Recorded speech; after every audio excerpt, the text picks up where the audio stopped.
Listen closely. This might be the oldest sound you will ever hear. Not music, not a speech, just a fragile human voice, recorded almost 2 decades before Edison invented the phonograph. A sound the world created and then forgot for more than a century. This is the story of the first sound ever recorded, and how for 150 years, no one could play it back. In the mid-1800s, sound was fleeting. Music vanished the moment it was played. Voices disappeared as soon as they were spoken. Human memory was the only recorder. There were no microphones, no studios, no machines capable of capturing the shape of sound. But one man, a Parisian typesetter and amateur inventor, believed it should be possible. While editing a physics textbook, he became fascinated by illustrations of the human ear and wondered if he could build a mechanical one.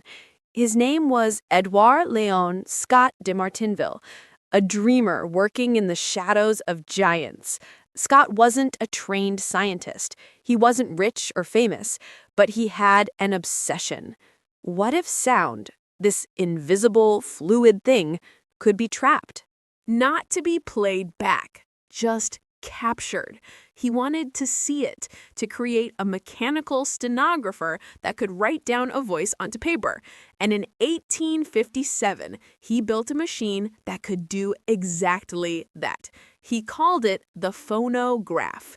Its design was elegant in its simplicity, inspired directly from the ear.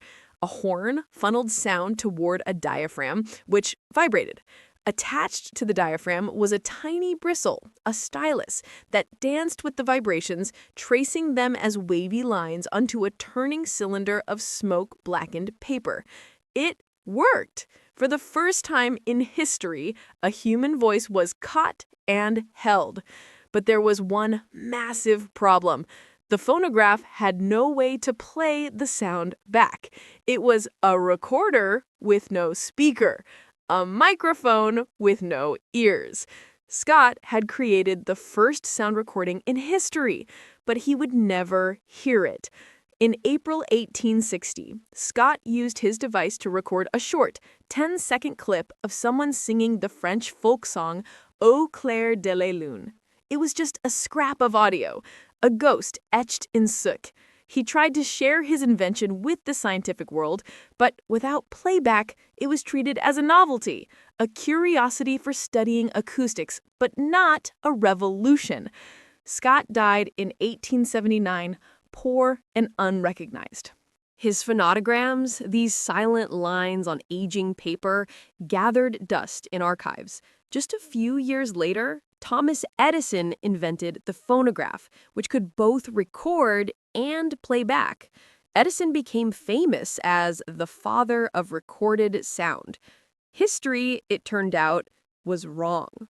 Fast forward to 2008, a group of American audio historians discovered Scott's forgotten recordings in a Paris archive. They wondered, could modern technology finally give this voice back its sound? Using high-resolution optical scanners, they created detailed digital images of the soot-covered paper. Then they wrote software that simulated a stylus moving through the etched grooves, translating the visual data back into audio. And for the first time in nearly 150 years, Scott's recording played. A shaky, ghostly voice emerged from the speakers, a human from 1860 reaching across time. We like to imagine that history moves in a straight line, that the firsts we learn about are always the ones who crossed the finish line. But sometimes the world overlooks the quiet ones whose ideas were too early to be understood. Scott never knew he'd changed history. But today, his work is honored in the U.S. National Recording Registry and UNESCO's Memory of the World Register. A century and a half later, the world finally heard him. And in those faint, trembling notes is a reminder that every idea, even one ahead of its time, can eventually find its voice. Like, subscribe, and let's keep exploring how even the unremarkable can surprise us. Stay curious. This is Unremarkably Remarkable.